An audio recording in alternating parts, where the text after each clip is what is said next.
Түндө Орто Сай базарынан өрт чыкты. Бул тууралуу окуяга күбө болгон окурман репортерго билдирип видео жөнөткөн. Анын айтымында өрт базардын аймагында жайгашкан кафелердин биринен чыккан. Себептери азырынча айтыла элек.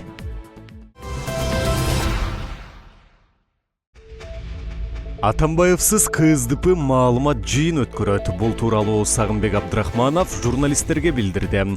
Айтымында партиянын жолугушуусуна КСДПдан чыккан жогорку кызматтагы атка минерлердин баары чакырылат.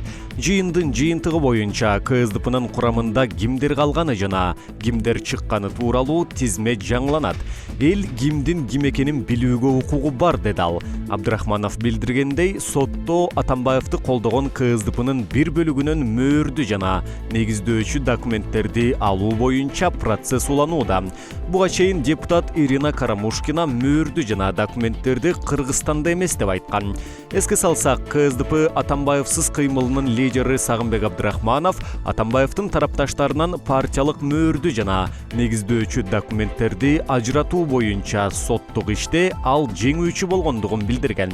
Ал жакынкы аралыкта КСДПнын толук укуктуу төрагасы боло тургандыгын кыйткан.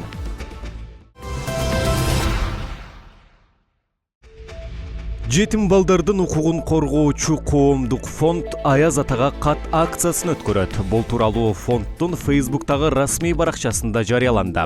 Маалыматка караганда, каалаган ар бир жаран жетим балдарга жана аз камсыз болгон үй бүлөлөрдүн балдарына майрамдык маанай тартуулай алышат. Фонддун сайтында ар кайсыл балдар үйүнүн, мектеп-интернаттардын тарбиялануучулары жолдошкон каттар чогулган. Каалоочулар бир же бир нече катты тандап алып, балдардын каалоосун аткарса болот деп билдиришти фонддон.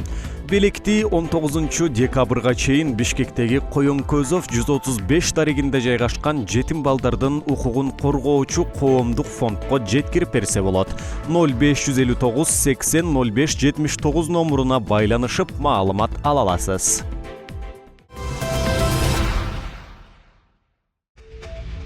Кыргызстандын футзал боюнча улуттук курама командасы бүгүн Түркиянын курама командасы менен жолдоштук беттеш өткөрөт. Оюн Бишкектеги Газпром спорт комплексинде болот. Түркиянын курама командасы Бишкекке учуп келип, кече машыгуу өткөргөнгө жетишти. Оюн 2020 жылы Түркменстанда өтө турган Азия чемпионатына даярдык иретинде уюштурулду. Эки команданын беттеши Бишкекте 2 ирет өтөт. Экинчиси 4 декабрда болот. Оюндардын башталышы кечки саат 20:00-гө белгиленген.